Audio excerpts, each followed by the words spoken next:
के बारे में आपको जो अभी तक पढ़ा है, जो नॉलेज है, एक बार वो डिस्कस करते हैं। ट्राइंगल्स ऐसा क्लोज्ड फिगर होता है जिसमें 3 साइड्स होती, 3 एंगल्स होते हैं, तीनों एंगल का सम कितना होता है 180 डिग्री। ये बचपन से पढ़ते हैं, ठीक है। क्लास 9th में क्या पढ़े थे? Congruency of triangle. कॉन्ग्रुएंसी का मतलब क्या होता है?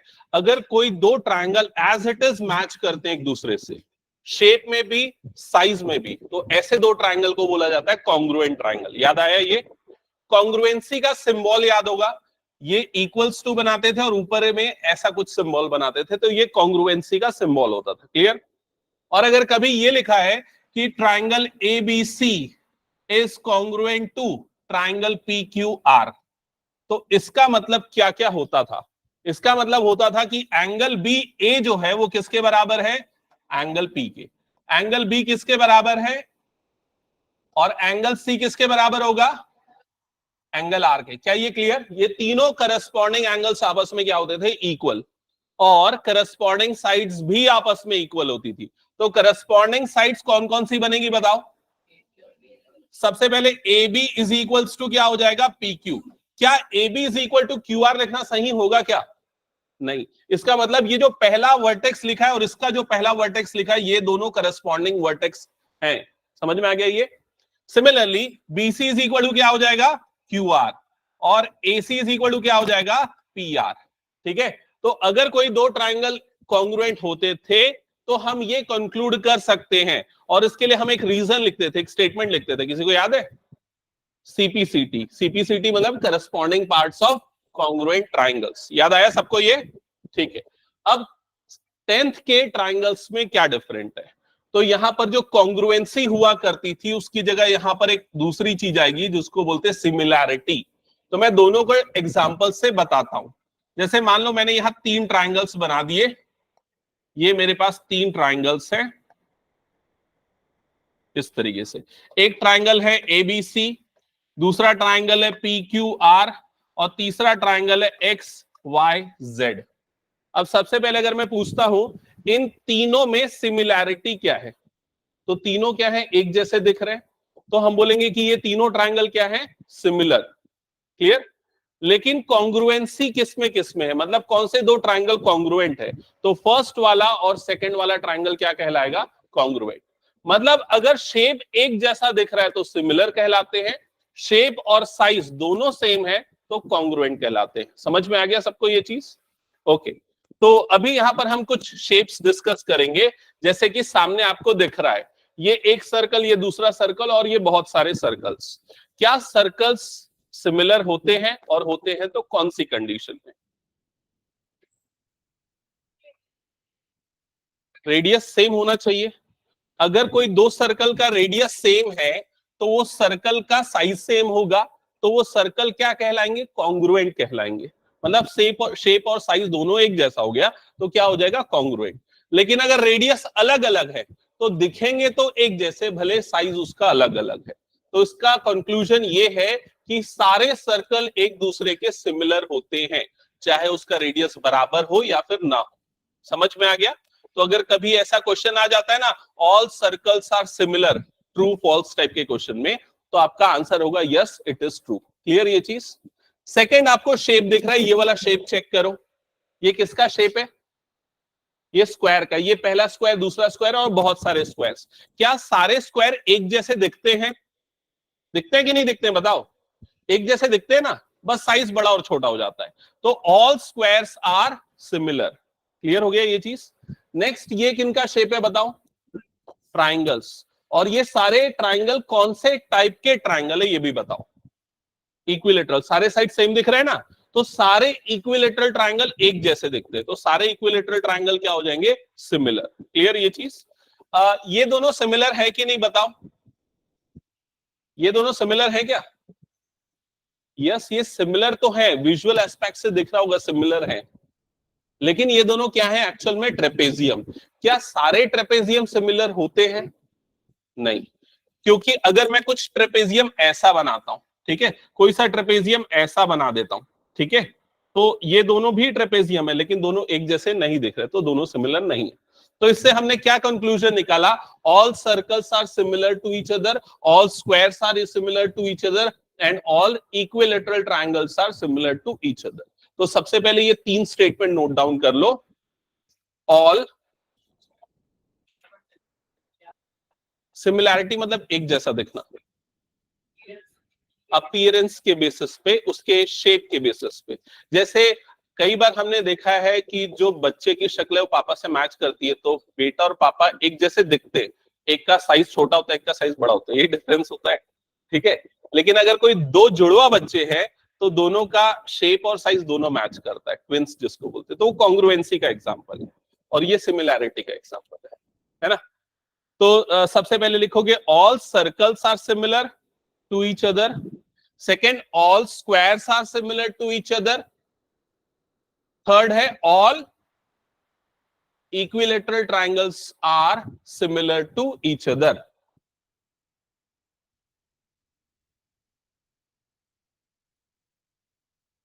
लिख लिया सबने?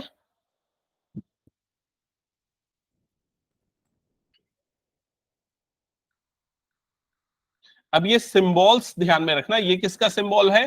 कॉन्ग्रुएंसी का सिंबल है, ठीक है। और सिर्फ अगर ऐसा लग जाता है तो उसको हम बोलते हैं सिमिलैरिटी, तो ये सिमिलैरिटी का सिंबल है।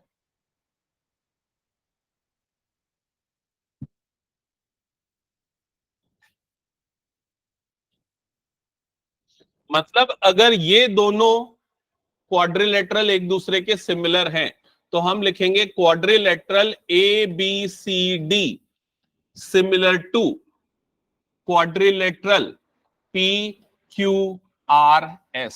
समझ में आ गया? ठीक है, ये चीज भी नोट कर लिया सबने? हटा दूं मैं इसको पूरा? ओके, चलो आगे डिस्कस करते। देखो ये एक और सिमिलर फिगर का एग्जांपल है, आपको दिख रहा है सारे ताजमहल के पिक्चर है, साइज अलग अलग है, तो ये सारे एक दूसरे के सिमिलर है। क्लियर? नेक्स्ट क्वेश्चन पे आते हैं। एक और इसने आपकी बुक में केस स्टडी दिया हुआ है, इस केस स्टडी को समझो ध्यान से, फिर तुम लोग बदमाशी कर रहे हो। इधर पे ध्यान देना, यहां पर एक लाइट लगी हुई है और यहां पर इन दोनों के पास ए बी सी डी एक शीट रखी हुई है, जो बोल सकते हैं क्वाड्रिलेटरल के शेप में एक शीट रखी हुई है। क्लियर? अगर इसके ऊपर लाइट पड़ेगी तो क्या होगा? नीचे उसकी परछाई बनेगी, शैडो बनेगा। क्लियर हुआ ये चीज? अब ये शैडो छोटा बनेगा या बड़ा बनेगा? इसके बड़ा बनेगा, ठीक है। डिपेंड करेगा वो कितने दूर है या फिर कितने पास है, लेकिन शेप कैसा होगा? एबीसीडी के जैसा ही। समझ में आया ये चीज? तो ये एक केस स्टडी वाला एग्जांपल है कि अगर किसी भी ऑब्जेक्ट के ऊपर हम लाइट डालेंगे तो उसका जो रिफ्लेक्शन बनेगा, उसका जो शैडो बनेगा, वो एक्चुअल ऑब्जेक्ट के सिमिलर होगा। क्लियर हो गया ये चीज? तो ये ध्यान में रखना है। अब एक और चीज, यहां पर एक स्टेटमेंट लिखी हुई, इस स्टेटमेंट को पढ़ो, सारे बच्चे उसको पढ़ो, फिर मैं जिससे पूछूंगा वो एक्सप्लेन करना क्या मतलब है इसका।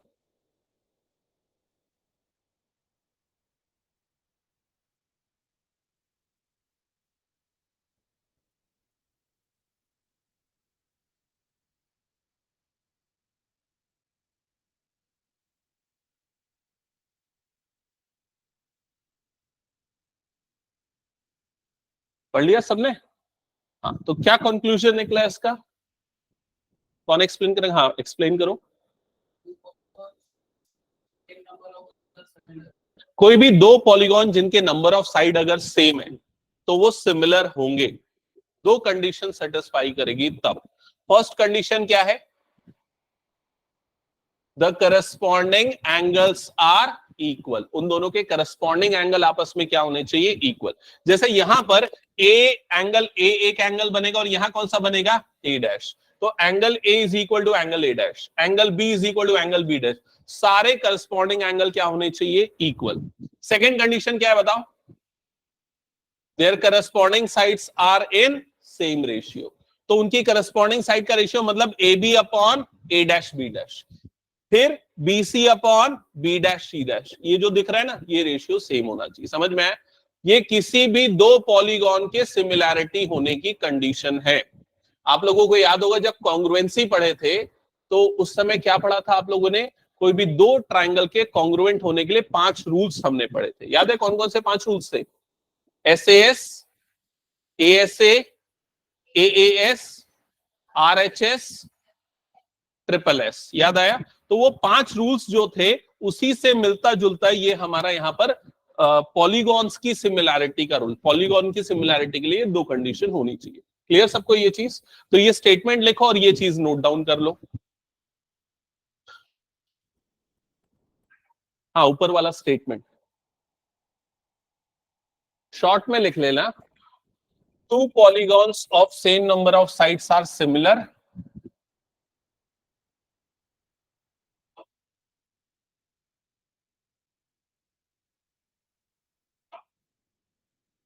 first condition corresponding angles equal, second condition corresponding sides in same ratio।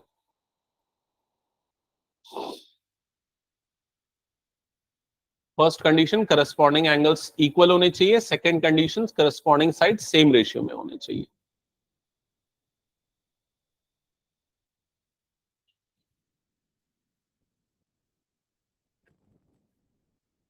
अच्छा, एक क्वेश्चन है, ये बताओ कि कोई ट्राइंगल और कोई स्क्वायर सिमिलर हो सकते हैं क्या? क्या लगता है? हाँ, और कोई? कैसे बताओ? हम्म हम्म ठीक है। एक्चुअल में एक ट्राइंगल और एक स्क्वायर सिमिलर नहीं हो सकते क्योंकि साइड्स अलग है, अपीयरेंस अलग है। अब 2 ट्राइंगल को मिला के स्क्वायर बनाओगे तो ठीक है, वो हो सकता है। ठीक है, तो ये क्लियर सबको? हटा दो उसको मैं। चलो नेक्स्ट टॉपिक पे आते हैं। ये आपको 2 क्वाड्रिलेटरल्स दिख रहे हैं, इसको देख के बताओ ये सिमिलर है या नहीं। डायग्राम बना लो पहले, सारी वैल्यूज लिख लो और लिखते लिखते सोचते जाओ क्या होगा, ये सिमिलर होगा या नहीं होगा, और होगा तो क्यों, ये भी मैं पूछूंगा। जल्दी से रफ में बना लो, ऐसा कोई ज्यादा स्केल पेंसिल की जरूरत नहीं है, फटाफट बना लो।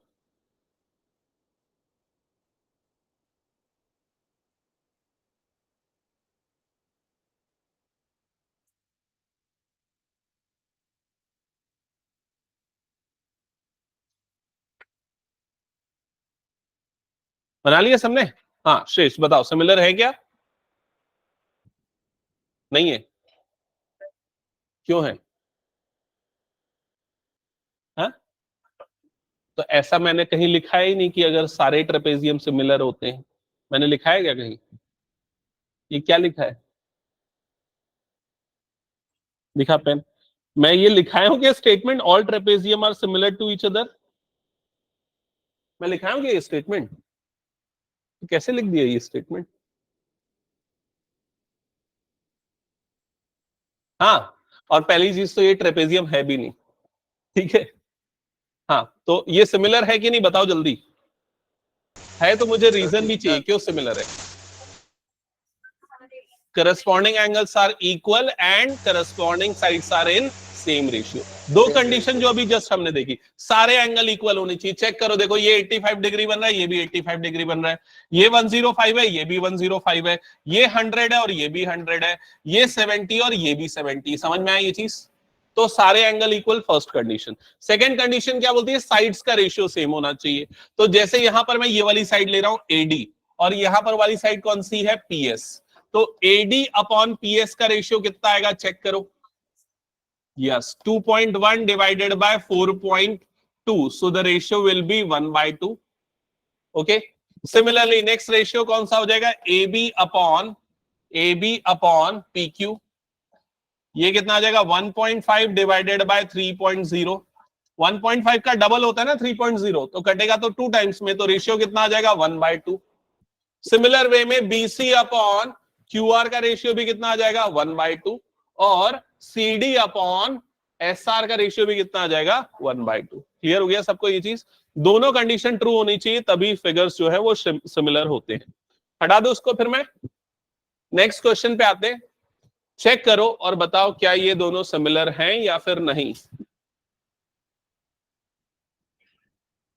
सुमक बताना ये सिमिलर हैं क्या, क्यों नहीं है? DC is equal to SR नहीं होना चाहिए, ऐसा कोई रूल नहीं है। डीसी और एसआर का रेशियो एडी और पीएस के रेशियो के बराबर होना चाहिए, ये बोलना सही होगा। ठीक है, तो देखो सिमिलैरिटी के लिए पहले हमने एंगल चेक किया, इसके सारे एंगल 90, इसके भी सारे एंगल क्या है 90। ठीक है, लेकिन यहां पर अगर मैं साइड की रेशियो देखूं, A B upon P Q का रेशियो, तो A B upon P Q का रेशियो कितना आ रहा है 3/3.5, इतना ही आ रहा है। वही अगर मैं बीसी अपॉन क्यू आर का रेशियो देखता हूं, तो बीसी की वैल्यू 3 है, क्यू आर की वैल्यू 3 है, तो ये रेशियो कितना आ जाएगा 1/1 या 1 आ रहा है। समझ में आ रहा है ये चीज? तो क्या ये दोनों रेशियो सेम है? क्या नहीं है? सेम नहीं है, मतलब ये दोनों सिमिलर नहीं है। समझ में आ गया ये चीज? तो आप आंसर में लिखोगे they are not similar because the sides are not in same proportion. Okay, हटा दो इसको मैं। नेक्स्ट क्वेश्चन पे आते हैं, चेक करो और बताओ ये सिमिलर है कि नहीं। साइड्स का रेशियो देख के बता दोगे क्या है साइड्स का रेशियो? 2.1 डिवाइडेड बाय 4.2, डबल होता है, रेशियो कितना आ जाएगा 1/2। रेशियो कितना आएगा 2.1 डिवाइडेड बाय 4.2, 1/2। ये रेशियो भी कितना आएगा 1/2, ये रेशियो भी क्या आएगा 1/2, सारा रेशियो 1/2 आ रहा है। सिमिलर है कि नहीं बताओ? नहीं है। क्यों सिमिलर नहीं है? एंगल्स इक्वल नहीं है। तो दोनों चीजें अगर होंगी, एंगल्स भी इक्वल होंगे, रेशियो भी सेम होगा, तभी सिमिलर होते हैं। क्लियर? आगे बढ़ते हैं नेक्स्ट क्वेश्चन के ऊपर। तो फर्स्ट क्वेश्चन का आंसर देगा अभिनव। क्या आएगा? ऑल सर्कल्स आर डैश, हाँ सिमिलर, करेक्ट है। Next Shriya, all squares are similar. Clear सबको ये चीज? Third, all dash triangles are similar, equilateral triangles. Next है two polygons of same number of sides are similar if their corresponding angles are, their corresponding sides are in the same ratio or proportional। Clear सबको ये चीज? तो एकदम simple question है first exercise का। पहले फिर ये वाला क्वेश्चन देख लो, पढ़ो, बहुत डिफिकल्ट है शायद। दो सिमिलर फिगर्स के और नॉन सिमिलर फिगर्स के एग्जाम्पल देने हैं। समझ गए ना? हो जाएगा ये। चलो नेक्स्ट क्वेश्चन पे आते हैं। हाँ, अब ये श्रेष्ठ बताएगा ये दोनों जो क्वाड्रिलेटरल्स दिख रहे हैं ये सिमिलर है या नहीं, बता।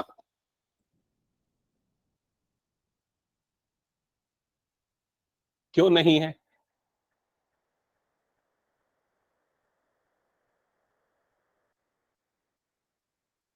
वैभवी बताओ। Angles are not equal. Simple है ना भाई, ये समझ में नहीं आ रहा कि ये वाला एंगल और ये वाला एंगल इक्वल नहीं है? मैंने रूल 2 बताया ना, एंगल इक्वल होनी चाहिए, साइड्स का रेशियो सेम होना चाहिए। अलर्ट रहे बिल्कुल। ठीक है, हो गया, हटा दो उसको मैं। Okay next. अब ये सब तो हमने जनरल शेप्स के लिए, मतलब पॉलीगॉन्स के लिए, सर्कल्स के लिए सिमिलैरिटी देखा था। अब स्पेसिफिकली हम ट्राइंगल्स पे आ जाएंगे। ठीक है, तो हेडिंग डालना और लिखना सिमिलैरिटी ऑफ ट्राइंगल्स। अब सिर्फ ट्राइंगल्स की बात होगी और किसी शेप की नहीं। सिमिलैरिटी ऑफ ट्राइंगल्स लिख लिया हेडिंग?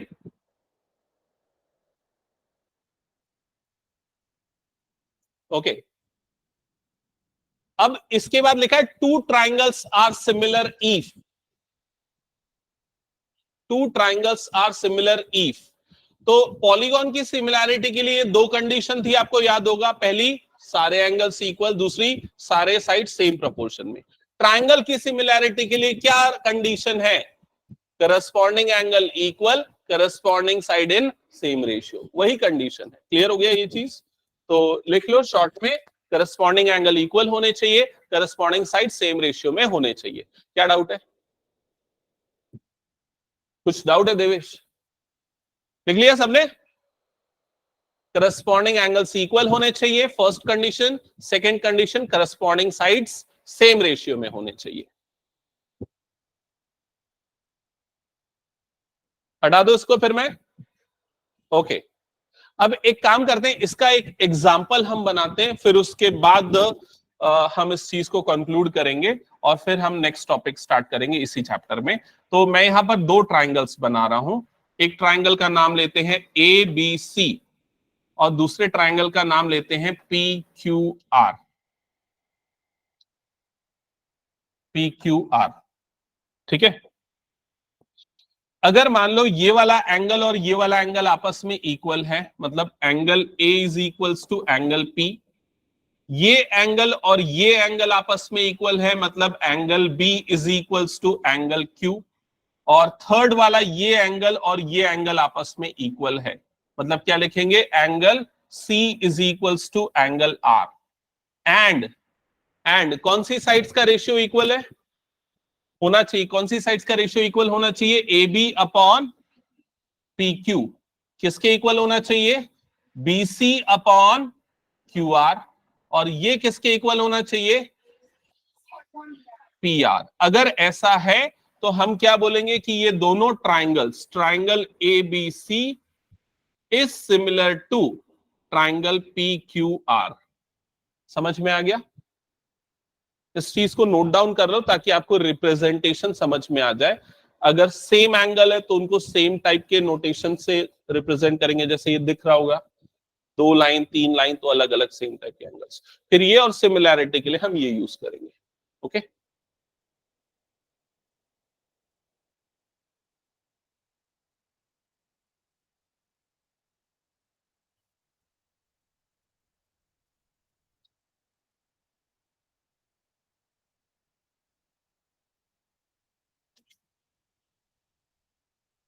ठीक है, मैं एक क्वेश्चन पूछ रहा हूँ, सिंपल सा आंसर करना।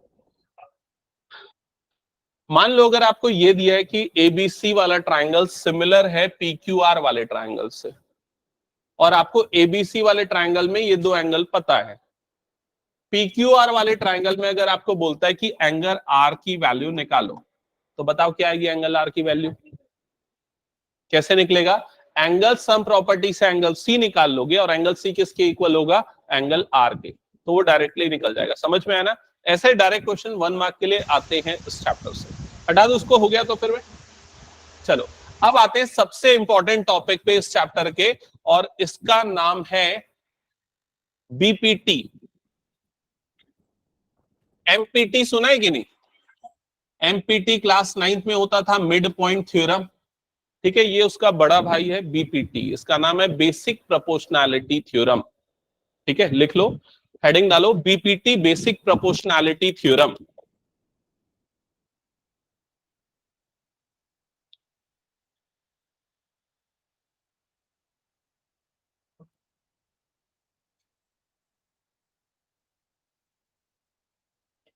इसका एक और नाम है थेल्स थ्योरम, थेल्स थ्योरम। ठीक है, लिख लिया सबने? अब थ्योरम को प्रूफ करने का, ये पक्का है कि ये क्वेश्चन आएगा ही एग्जाम में, फिक्स है। ठीक है, ये वाला क्वेश्चन, इस थ्योरम का प्रूफ करना, लगभग 10 साल से कोई भी साल ऐसा नहीं हुआ जिसमें ये क्वेश्चन नहीं आया हो। ठीक है, कभी भी ऐसा नहीं हुआ, स्टैंडर्ड बेसिक हर में आता है, बस इसी क्वेश्चन को घुमा फिरा के पूछता है। कई बार बोलता है state and proof basic proportionality theorem, कई बार बोलता है थेल्स थ्योरम को प्रूफ करो, कई बार ये स्टेटमेंट लिख देता है और बोलता है इस स्टेटमेंट को प्रूफ करके दिखाओ। समझ गए ना? ये चीज घुमा फिरा के देगा, लेकिन पक्का देगा, और मिनिमम 3 से 5 नंबर के लिए, 5 नंबर के लिए आएगा, ये मान लो। ठीक है, अब 5 नंबर में और भी कुछ चीजें ऐड ऑन कर देता है, लास्ट में एक आध स्टेटमेंट और कुछ पूछ देता है, वो सब अलग बात है। ठीक है, तो प्रूफ करने का स्ट्रक्चर जो होता है हर एक थ्योरम का फिक्स्ड है। सबसे पहले हम क्या लिखते हैं, स्टेटमेंट। सबसे पहले थ्योरम की स्टेटमेंट, और उसको लर्न भी करना है। तो स्टेटमेंट मैं पढ़ रहा हूं और डायग्राम बना रहा हूं, पहले समझो फिर उसके बाद लिखना।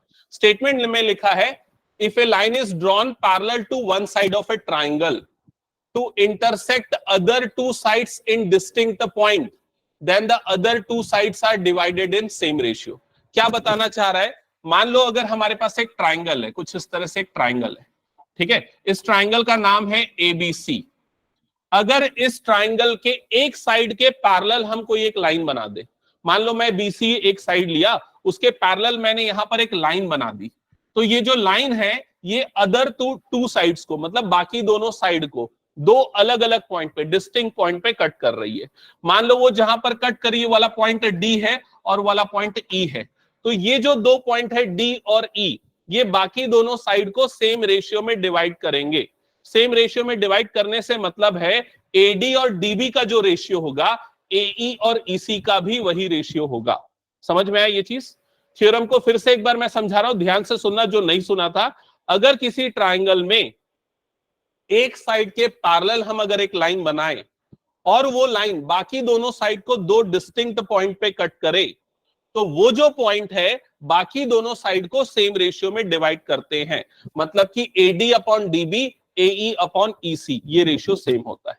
इन शॉर्ट अगर मैं इसको लिखना चाहूं थ्योरम को, कि अगर हमें ये गिवन है, ये पता है कि डीई पैरेलल है बीसी के, तो थ्योरम बोलता है कि एडी अपॉन डीबी का जो रेशियो है वो किसके बराबर होगा?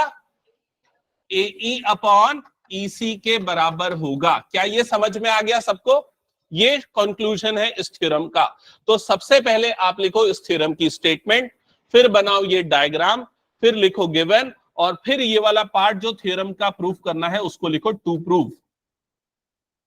और थ्योरम की स्टेटमेंट लिखते समय याद भी कर लेना।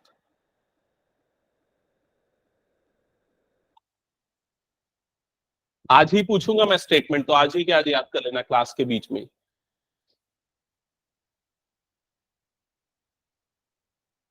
स्टेटमेंट बोलू? अच्छा, मैं बोल देता हूं, उससे अच्छा अच्छे से लिखते बनेगा।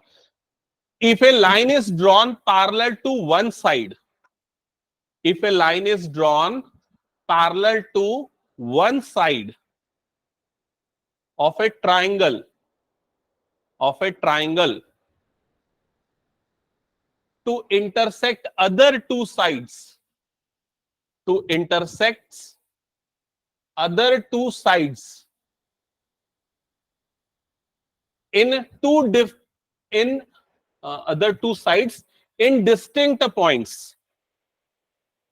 other two sides in distinct points। Distinct का मतलब होता है अलग अलग, comma, the other two sides are divided in same ratio, the other two sides are divided in same ratio।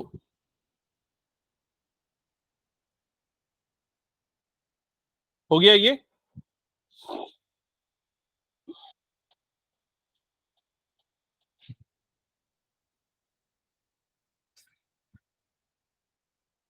Okay. अब इसके बाद फिगर बनाओ, गिवन लिखो, टू प्रूफ लिखो, ये सारी चीजें कंप्लीट करो।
तो ये नोट कर लिया ना सबने यहां तक, ठीक है। अब इसके बाद इसका प्रूफ स्टार्ट करेंगे थ्योरम का। तो सबसे पहले इसमें हम कुछ कंस्ट्रक्शन करेंगे। कंस्ट्रक्शन करने के पहले मैं एक छोटी सी चीज पूछता हूं, देखते हैं कितने लोगों को पता है। पहली चीज, एरिया ऑफ ट्राइंगल का formula half into base into height. अगर मान लो ये ट्राइंगल है मेरे पास, ठीक है, मुझे इसका एरिया निकालना है, तो ये वाले पार्ट को अगर मैं बेस लेता हूं तो हाइट किसको लिया जाएगा बताओ? इसके अपोजिट वर्टेक्स से जो परपेंडिकुलर बनेगा उससे हाइट लिया जाता है। समझ गए ना ये चीज? अगर मान लो मैं बेस इसे ले रहा हूं, ये मेरा बेस है, तो हाइट किसे लिया जाएगा? यहां से जो परपेंडिकुलर बनेगा उसे बेस लिया जाएगा। ये लॉजिक सबको क्लियर है ना? क्वेश्चन ये नहीं है, क्वेश्चन है कि अगर मान लो मेरा ट्राइंगल ऐसा है, ये है मेरा ट्राइंगल, और मैं बेस ले रहा हूं इसको, तो अब इसकी हाइट क्या होगी बताओ? किसे लेंगे हाइट? ये वाला डिस्टेंस कहां से सेंटर, मतलब कहां बीच से? ये मान लो पॉइंट ले लेता हूं, ए बी और सी। बी से कहां बनेगा? ऐसा? तो हाँ, बीसी के सेंटर से ए को ज्वाइन करना पड़ेगा। नहीं, और कोई? ये फॉर्मूला पता है ना, हाफ बेस इनटू हाइट। मान लो बेस बीसी है, हाइट किसे लिया जाएगा? कोई नहीं बता पा रहा है? ए बी को? नहीं। हाँ, क्या कुछ करना पड़ेगा? देखो इधर पे ध्यान दो, हाइट निकालने के लिए ना हम ये बीसी को थोड़ा सा आगे खसका देंगे, ऐसा डॉटेड लाइन में। समझ गए? जिसको पता है अनम्यूट करके आंसर कर दो ऑनलाइन में, ठीक है। और फिर यहां से हम परपेंडिकुलर बनाएंगे, तो ये हो जाएगी उसकी हाइट। समझ में आया कि नहीं ये चीज? तो इसको आगे एक्सटेंड कर देंगे और अपोजिट वर्टेक्स से परपेंडिकुलर बना देंगे, वो हो जाएगी उसकी हाइट। क्या ये क्लियर हो गया सबको? अब देखो क्वेश्चन आगे कैसे बढ़ रहा है, समझना ध्यान से।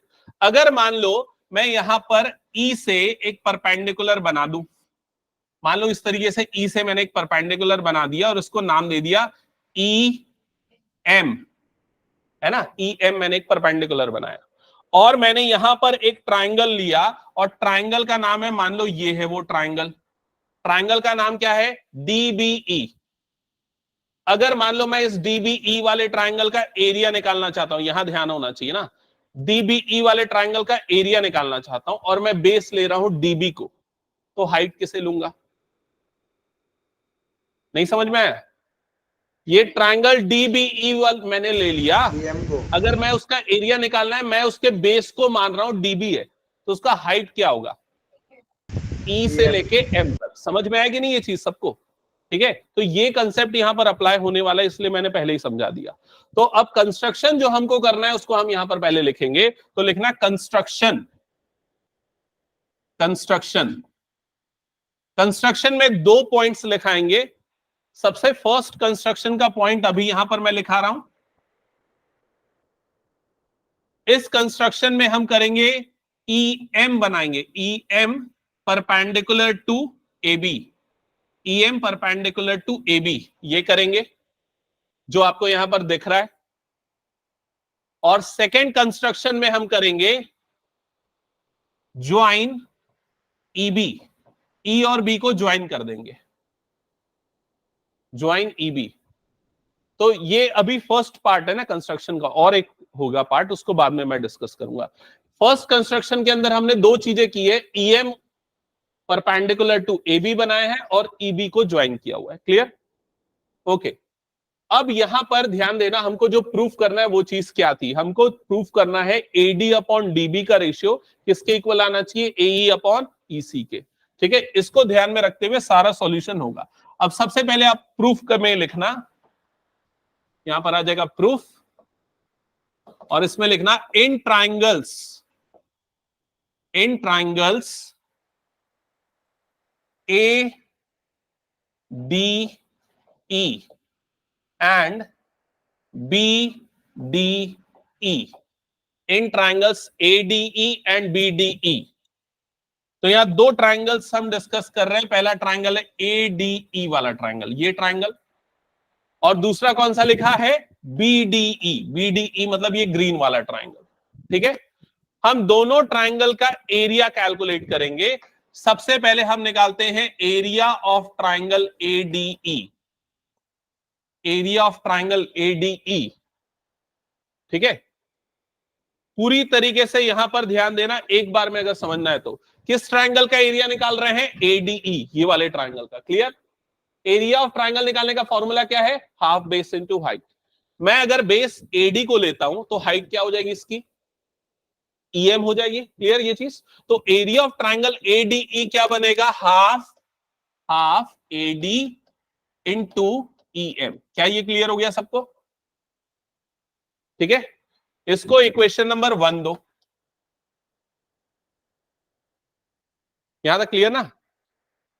अब इसी तरीके से बताओ एरिया ऑफ ट्राइंगल बीडीई क्या होगा, एरिया ऑफ ट्राइंगल बीडीई क्या होगा अगर मैं बेस ले रहा हूं बीडी को, तो हाफ बीडी इंटू ईएम। बाकी सबको क्लियर हुआ कि नहीं, श्योर है, समझ में आया क्या बोल रहा हूं मैं। इधर पे ध्यान दे, एकदम अलर्ट रहे। Area of triangle BDE, BDE दिखा कि नहीं पहले बता। इसका अगर मुझे एरिया चाहिए, मैं इसको अगर बेस मान रहा हूं तो इसके एरिया का फॉर्मूला क्या होगा, हाफ बेस इंटू हाइट। और हाइट किसको लेंगे, यहां पर हम ईएम को लेंगे। तो ये क्या आ जाएगा, हाफ बीडी इंटू ईएम। और इसे हम कंसीडर करेंगे इक्वेशन नंबर 2। क्या यहां तक सबको क्लियर हो गया, ओके। अब इक्वेशन 1 और 2 को ध्यान से देखना, दोनों के आरएचएस में कुछ सिमिलैरिटी दिख रही है कि नहीं। दोनों के राइट हैंड साइड में आपको क्या दिख रहा है, ईएम दिख रहा है, और क्या दिख रहा है, हाफ हाफ दिख रहा है। अगर मैं इन दोनों को डिवाइड करूंगा तो क्या होगा, ईएम ईएम कट जाएगा, हाफ हाफ कट जाएगा, क्या बचेगा, एडी अपॉन बीडी। और वही चीज देखो जो हमको प्रूफ करना है वो यहां पर दिख रही है। क्लियर हुआ ये चीज। तो यहां पर हम क्या करेंगे, इक्वेशन 1 डिवाइडेड बाय इक्वेशन 2 करेंगे।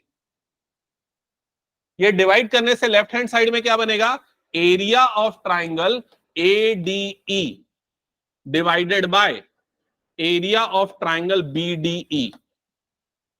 और राइट साइड में ये क्या हो जाएगा, half AD into EM divided by half BD into EM. क्या ये क्लियर। ये हाफ और हाफ कट गया, ईएम और ईएम भी कट गया, तो क्या बचा, area of triangle ADE divided by area of triangle BDE. और यहां पर बना एडी अपॉन बीडी। और इसे कंसीडर करो इक्वेशन नंबर 3। हो गया यहां तक सबका,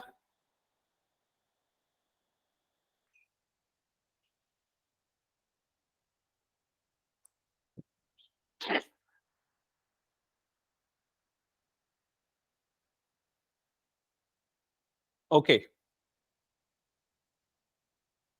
इसके बाद जल्दी करो, जो लोग थोड़ा स्लो कर रहे हैं फास्ट करो, ताकि हमको आगे और करना है। अभी 50% हुआ इसका। इसके बाद ध्यान से देखना, अभी तक जो हमने किया एडी अपॉन बीडी वाला रेशियो मिला है ना हमको, ये इस ट्राइंगल के लेफ्ट साइड पे पूरे ऑपरेशन करने से मिला है।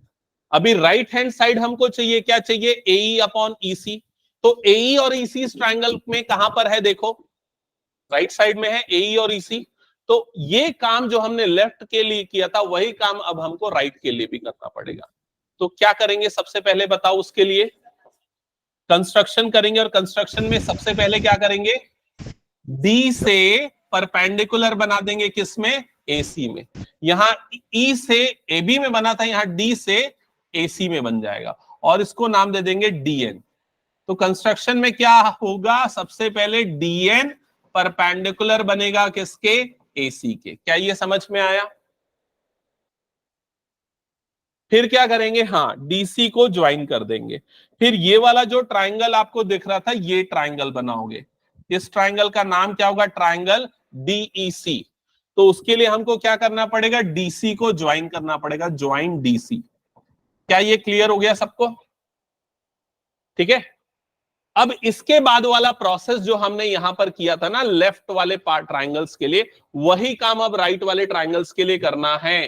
तो बताओ क्या लिखेंगे, ऊपर वाली स्टेटमेंट पूरी रिपीट होगी, ट्राइंगल के नाम बदलेंगे बस। बताओ क्या आएगा सबसे पहले ऊपर हेडिंग में, नाउ इन ट्राइंगल, क्या नाम है ट्राइंगल्स के,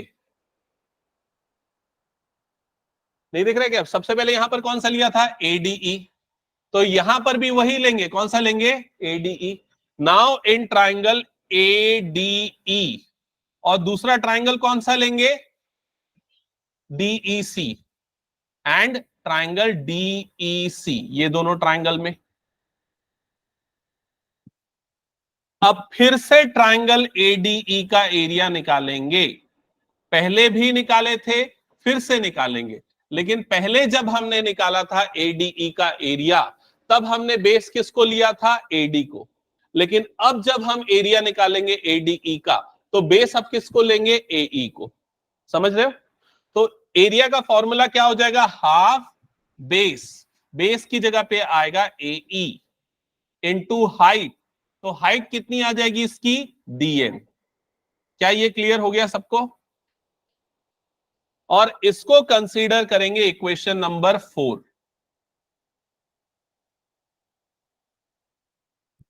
यहां तक हो गया, सॉरी यहां तक लिखा।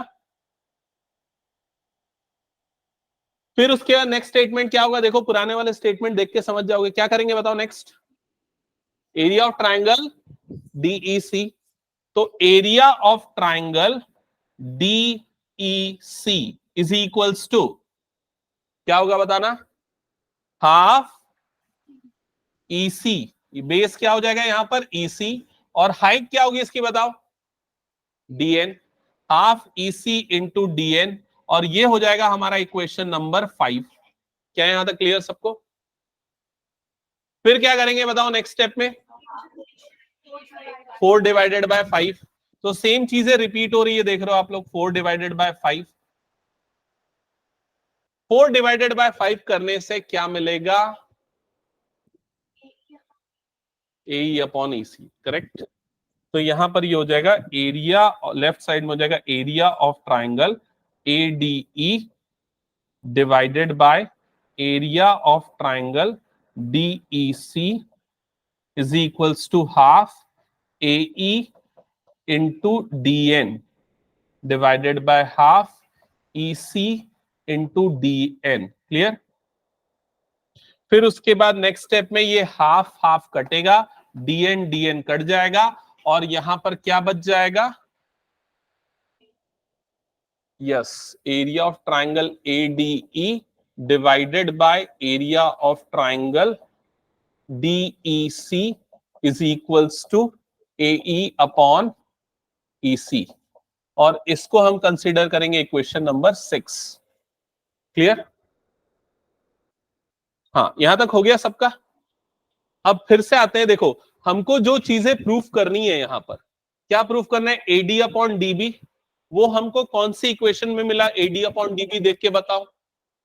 एडी अपॉन डीबी ये लेफ्ट साइड प्रूफ दैट का कौन सी इक्वेशन में मिला है, इक्वेशन नंबर 3 में। क्लियर? इसको बॉक्स में बंद कर दो, इक्वेशन नंबर 3 को, एडी अपॉन डीबी की वैल्यू जहां मिली है। और राइट साइड में क्या मिला है, एई अपॉन ईसी जो चाहिए हमको, वो हमको किस इक्वेशन में मिला है, इक्वेशन नंबर 6 में। तो इक्वेशन नंबर 6 को बॉक्स में बंद कर दो। क्लियर? ये दो इक्वेशंस हमको मिल चुकी है। अगर मान लो मुझे ये दोनों रेशियो इक्वल चाहिए, तो मुझे क्या प्रूफ करना पड़ेगा, मतलब अगर आरएचएस इक्वल चाहिए तो क्या प्रूफ करना पड़ेगा कि एलएचएस आपस में इक्वल है। तो इसका लेफ्ट हैंड साइड क्या है, ध्यान से देखो, इसका लेफ्ट हैंड साइड क्या है, एरिया ऑफ एडीई, और यहां पर भी क्या आ रहा है, एरिया ऑफ एडीई। दोनों के लेफ्ट का न्यूमरेटर सेम है, डिनोमिनेटर यहां पर क्या है, देखो एरिया ऑफ बीडीई, और यहां पर क्या है, एरिया ऑफ डीईसी। डिनोमिनेटर लेकिन अलग अलग है। अगर मान लो डिनोमिनेटर और दोनों के डिनोमिनेटर भी सेम होते, मतलब अगर मैं ये बोलना चाह रहा हूं कि अगर मान लो एरिया ऑफ ट्राइंगल डीईसी किसके इक्वल होता है, area of triangle B D के। समझ में आ रहा है मैं क्या बोलना चाह रहा हूं, ये वाले ट्राइंगल का एरिया और ये वाले ट्राइंगल का एरिया अगर सेम होता, तो दोनों का लेफ्ट साइड सेम हो जाता, तो दोनों का राइट साइड भी सेम हो जाता, तो ये थ्योरम प्रूफ हो जाता। समझ में आया ये चीज? अब क्या ये दोनों ट्राइंगल का एरिया सेम होगा, तो उसके लिए फिगर में देखते हैं। फिगर में देखो ये दोनों ट्राइंगल कहां पर है, बीडीई वाला ट्राइंगल कौन से कलर से है बताओ, दिख रहा है सबको? BDE वाला ट्रायंगल ग्रीन कलर वाला है और DEC वाला ट्रायंगल कौन से कलर वाला है? पिंक कलर वाला। तो ये दोनों ट्रायंगल एक जैसे तो दिख रहे हैं, एरिया सेम होना चाहिए, लेकिन उसके लिए कोई ना कोई स्टेटमेंट, कोई ना कोई प्रूफ, कंसीडर थ्योरम अप्लाई करना पड़ेगा। समझ गए ये चीज?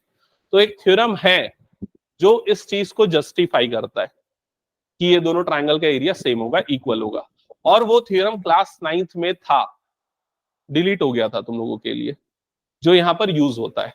तो उस थ्योरम को मैं एक बार समझाता हूं, सुनना, ऐसा कोई डिफिकल्ट नहीं है वो थ्योरम। वो थ्योरम ये बोलता है कि अगर कोई दो ट्रायंगल का बेस सेम है, तो ये जैसे ये दो ट्रायंगल है, ये दोनों में ये बेस सेम है, और अगर कोई दो ट्रायंगल सेम पैरेलल लाइन के बीच में बन रहे हैं, तो देखो ये दोनों ट्रायंगल का बेस भी सेम है और दोनों ट्रायंगल दो पैरेलल लाइन के बीच में बन रहे हैं, तो ऐसे दो ट्रायंगल का एरिया हमेशा इक्वल होता है। क्लियर? तो यहां स्टेटमेंट आएगी, triangles having same base and between same parallels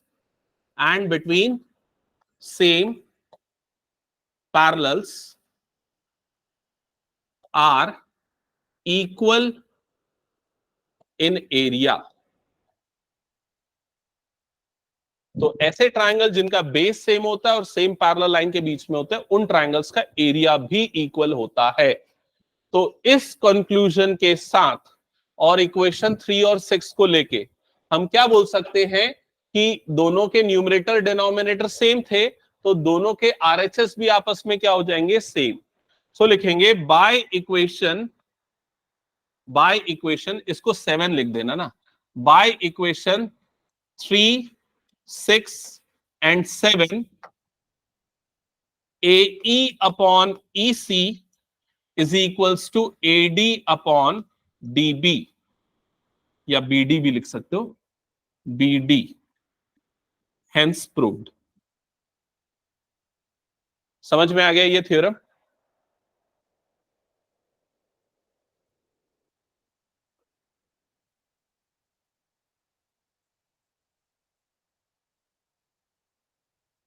अब देखो, ये तो मैं एकदम पूरा प्रॉपर डिटेल में बताऊं, जो आपको सही लिखोगे, एज इट इज लिखोगे, तो 5 आउट ऑफ 5 मिलेगा।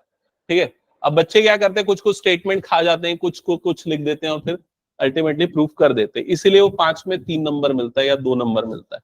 तो ये पूरा प्रॉपर लिखने का तरीका फॉलो करोगे तो फुल मार्क मिलेगा। समझ में आ गया? अच्छा, कंस्ट्रक्शन का दूसरा पार्ट ये ब्लू कलर से लिखा हुआ है ना, ये वाला। ओके, क्लियर सबको ये चीज? तो अभी बचा हुआ है 5 मिनट, और 5 मिनट के अंदर तुम लोगों को ये थ्योरम रेडी कर देना है, फिर मैं 5 मिनट एक्स्ट्रा खींच के टेस्ट लूंगा, उसके बाद जाने दूंगा। Time starts now. हाँ, कुछ पूछना है पूछ लो। है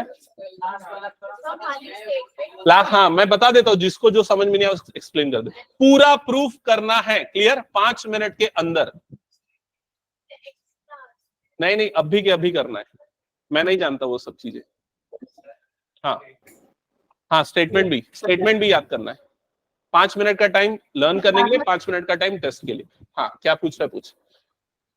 लास्ट वाला, ये वाला स्टेटमेंट थ्योरम एकदम क्लियर है। अगर कोई दो ट्रायंगल एक ही बेस पे हैं और दोनों सेम पैरेलल लाइन के बीच में है, तो दोनों का एरिया बराबर होता है।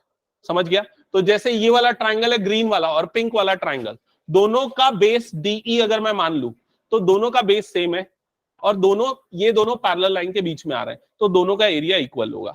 यही बोलता है ये थ्योरम। समझ गया? उस वजह से मैंने ये बोला कि नीचे वाले दोनों ट्रायंगल के एरिया क्या हो जाएंगे? बराबर। ओके, और किसी को कुछ डाउट? सर कैमरा बंद हो गया। तो अभी बैठ के ना, ये रिकॉर्डिंग हो गई है, मैं देता हूँ उसको, करना 1 घंटा बैठ के।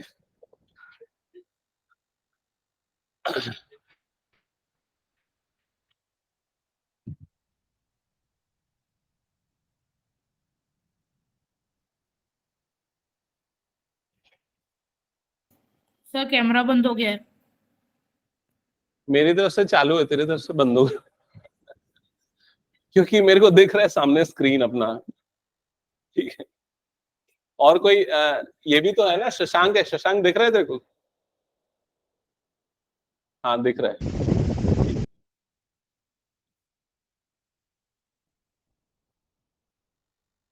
Last 2 minutes 3 minutes. ठीक है?